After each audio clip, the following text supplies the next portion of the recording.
ಆ ಮೇಲ್ಗಡೆ ಇರ್ತಕ್ಕಂಥ ಗುಂಡನಾಕಾರದ ಇವನ್ನೇ ದೇವರು ಅಂತೇಳಿ ಮುತ್ತರಾಯ ಸ್ವಾಮಿ ಅಂತ ಅಂದ್ಬಿಟ್ಟು ಈ ಒಂದು ದೇವರ ಹೆಸರು.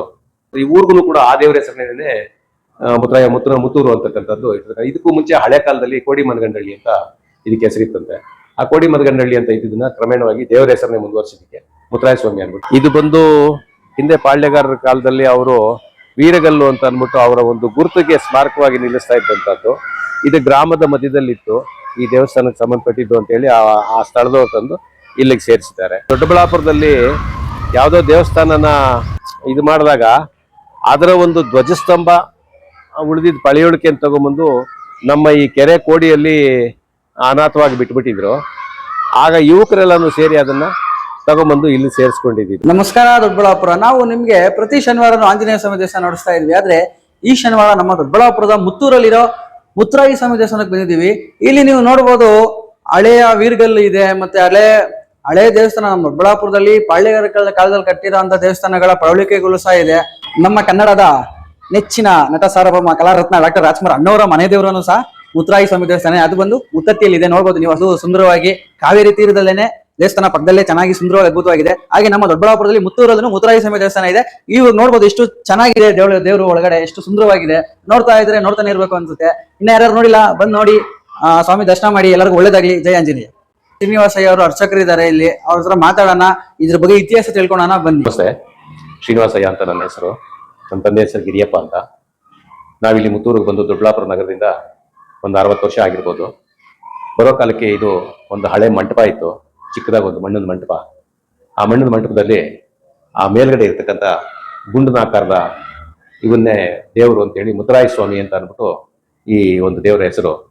ಆ ಒಂದು ಆಕಾರ ಇರ್ತಕ್ಕಂಥ ಕಲ್ಲುಗಳೇ ಇಲ್ಲಿನ ದೇವರು ಅಂತ ಅಂದ್ಬಿಟ್ಟು ಅವತ್ತಿನ ಕಾಲದವರು ಪೂಜಿಸ್ಕೊಂಡ್ ಬಂದಿದ್ರು. ಹಿಂದೆ ಯಾರು ಪುರೋಹಿತರಿದ್ದವರು ನಮ್ಗೆ ಗೊತ್ತಿರಲಿಲ್ಲ. ನಾವು ಬರೋ ಕಾಲಕ್ಕೆ ನಾವು ಬಂದಾದ ಮೇಲೆ ಇಲ್ಲಿ ಪ್ರತಿ ವಾರ ಪೂಜೆ ಪ್ರಾರಂಭ ಆಯಿತು. ಅದಾದ ನಂತರ ವಿಗ್ರಹ ಇಡಬೇಕು ಅನ್ನೋ ಒಂದು ಅಭಿಪ್ರಾಯ. ಹೆಚ್ಚು ಕಮ್ಮಿ ಈ ದೇವಸ್ಥಾನ ಪಾಳ್ಯಗಾರ ಕಾಲದ್ದು ಅಂತ ಅನ್ಸುತ್ತೆ. ಹೆಚ್ಚು ಒಂದು 300 ವರ್ಷಗಳ ಹಿಂದಿನ ಒಂದು ಮಂಟಪ ದೇವಸ್ಥಾನ ಮಾಡಿ ಬಿಟ್ಟಿದ್ದವರು. ಆವಾಗ ಊರಿನವರೆಲ್ಲ ಸೇರಿ ಆಕಾರ ಒಂದು ವಿಗ್ರಹ ಮಾಡಬೇಕು ಅಂತ ಅನ್ನೋ ಹೆಸರು ಬಂದಿದ್ದಕ್ಕೆ ಆಗ ದೇವಸ್ಥಾನ ಹಾಗೆ ಮಣ್ಣಿನ ಮಂಟಪ ಇದ್ದಂಥದ್ದನ್ನ ಮತ್ತೆ ಒಂದು ಕಲ್ಲಿನ ಕಟ್ಟಡ ಕಟ್ಟಿದ್ವಿ. ಅದಾಗಿದ್ದಾದ್ಮೇಲೆ ಈ ರೋಡ್ ಈಗಾಗಲೇ ರಾಜ್ಯ ಹೆದ್ದಾರಿಗೆ ಅಗಲೀಕರಣ ಆಗೋ ಸಮಯದಲ್ಲಿ ಜಾಗ ಬೇಕು ಅಂತ ಇದ್ರ ಜಾಗ ಇದ್ದಿದ್ದನ್ನ ರೋಡ್ಗೆ ಬಿಟ್ಕೊಟ್ಟು ಹೊಸದಾಗಿ ಮತ್ತೆ ಕಟ್ಟಡ ನಿರ್ಮಾಣ ಮಾಡಿ ಈಗ ಇದನ್ನ ಗೋಪುರ ಎಲ್ಲನೂ ಗ್ರಾಮಸ್ಥರೆಲ್ಲ ಸೇರಿ ಈ ಊರಿನ ಗೌಡರು, ಮುಸಲ್ಮಾನ್ ಜನಾಂಗದಿಂದ ಇದ್ದಂತ ಸುಮಾರು ಜನ ಹಿರಿಯರು ಹೇಳೋರು ಈ ಒಕ್ಕಲಿನ ಜನಾಂಗ ಹೊರಗಡೆಯಿಂದ ಬಂದು ಇಲ್ಲೇ ಉಳ್ಕೊಂಡಿದ್ದು ಎತ್ತಿನ ಗಾಡಿಗಳಲ್ಲಿ ದವಸ ಧಾನ್ಯ ತಂದು ದೇವ್ರ ಕೆಳಗೆ ಮಾಡಿ ಪೂಜೆಗಳು ಮಾಡಿ ರಾತ್ರಿ ಉಳ್ಕೊಂಡು ಇಲ್ಲಿವರೆಗೆಲ್ಲ ಊಟ ಅದೆಲ್ಲ ಹಾಕಿ ಮುತ್ತರಾಯ ಸ್ವಾಮಿ ದೇವಸ್ಥಾನ ಪ್ರತಿ ಶನಿವಾರ ಅಭಿಷೇಕ ಮತ್ತೆ ಪೂಜಾ ಕಾರ್ಯಕ್ರಮಗಳು ನಡೀತವೆ. ಪ್ರತಿನಿತ್ಯ ಪೂಜೆ ಇರ್ತದೆ. ಭಕ್ತಾದಿಗಳು ಇದಕ್ಕೆ ಒಕ್ಕಲಿರ್ತಕ್ಕಂಥವ್ರು ನಮ್ಮ ಕೊಡಗಳ್ಳಿ, ಬೆಂಗಳೂರು ಆ ಕಡೆ ಸುತ್ತದ ಇರ್ತಕ್ಕಂಥ ಒಕ್ಕಲ ಜನಾಂಗ ಅದಕ್ಕೆ ಸಂಬಂಧಪಟ್ಟವ್ರು ಬರ್ತಾರೆ. ವಿಶೇಷ ಯುಗಾದಿ ಮತ್ತೆ ಶ್ರೀರಾಮನವಮಿ ಅದರಲ್ಲಿ ಯಥೇಚ್ಛವಾಗಿ ಪೂಜೆಗಳು ನಡೀತವೆ. ಶ್ರಾವಣ ಮಾಸದಲ್ಲಿ ವಿಶೇಷವಾಗಿ ಪೂಜೆಗಳು ನಡೀತವೆ. ಗ್ರಾಮದ ಮುಖ್ಯ ದೇವತೆ ಇದು ಮುತ್ತರಾಯ ಸ್ವಾಮಿ ಅಂತ ಅಂತಕ್ಕಂಥದ್ದು. ಈಗ ಒಂದು 2-3 ವರ್ಷದಿಂದ ನಮಗೂ ವಯಸ್ಸಿನ ಇದಾದ್ರಿಂದ ಯಾರಾದ್ರೂ ಒಬ್ರು ಪುರೋಹಿತರು ನೇಮಿಸ್ಬೇಕು ಅಂತ ಹೇಳಿ ಮೇಲಿರ್ತಕ್ಕಂಥವೇ ಮೂಲ.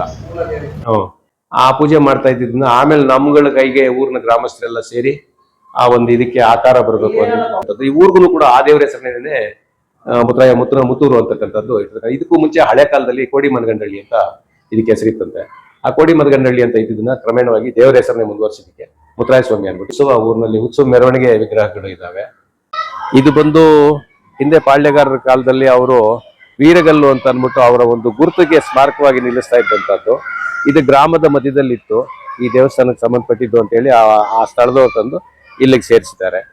ಇದು ಅಶ್ವತ್ಥಕಟ್ಟೆ ಬಂದು ನಮ್ಮೂರಿನಲ್ಲಿ ಕಾಶಮ್ಮ ಶ್ರೀನಿವಾಸಯ್ಯ ಅಂತ ಅಂದ್ಬಿಟ್ಟು ಬ್ರಾಹ್ಮಣರು ಒಬ್ಬರು ರಿಟೈರ್ಡ್ ಮಾಸ್ಟರ್ ಇದ್ರು ಆಗಿನ ಕಾಲದವರು. ಅವರೇ ಸಣ್ಣ ಸಸಿಗಳನ್ನ ತಂದು ನೆಟ್ಟು ಅಶ್ವತ್ಥ ಕೂಡ ಹೆಚ್ಚು ಕಮ್ಮಿ ಒಂದು 50 ವರ್ಷದ ಮೇಲಿನ ಒಂದು ಮರಗಳಾಕಿ 60 ವರ್ಷ 65 ವರ್ಷ ಆಗೋಗಿದೆ. ಕಟ್ಟೆ ಆಗಿ 50 ವರ್ಷ ಆಯ್ತು. ಇದು ಬಂದು ಹಿಂದೆ ಅವಾಗ ದೊಡ್ಡಬಳ್ಳಾಪುರದಲ್ಲಿ ಯಾವುದೋ ದೇವಸ್ಥಾನನ ಇದು ಮಾಡಿದಾಗ ಅದರ ಒಂದು ಧ್ವಜಸ್ತಂಭ ಉಳಿದಿದ್ದ ಪಳೆಯುಳಿಕೆ ಅಂತ ತಗೊಂಬಂದು ನಮ್ಮ ಈ ಕೆರೆ ಕೋಡಿಯಲ್ಲಿ ಅನಾಥವಾಗಿ ಬಿಟ್ಬಿಟ್ಟಿದ್ರು. ಆಗ ಯುವಕರೆಲ್ಲಾನು ಸೇರಿ ಅದನ್ನ ತಗೊಂಬಂದು ಇಲ್ಲಿ ಸೇರಿಸ್ಕೊಂಡಿದ್ದು. ಇದು ದೊಡ್ಡ ಹಿಂದೆ ಮೇಲೆ ಜಮೀನು ದಿಣ್ಣೆ ಅಂತ ಇದೆ, ಹೊಲಗಳಿರ್ತಕ್ಕಂಥ ಜಾಗ.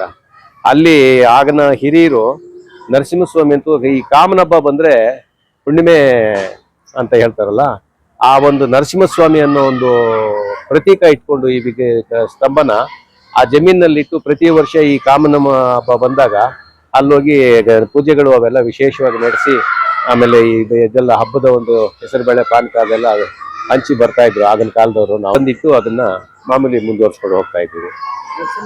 ನರಸಿಂಹಸ್ವಾಮಿದು ಅದರ ಪ್ರತೀಕ ಇದು.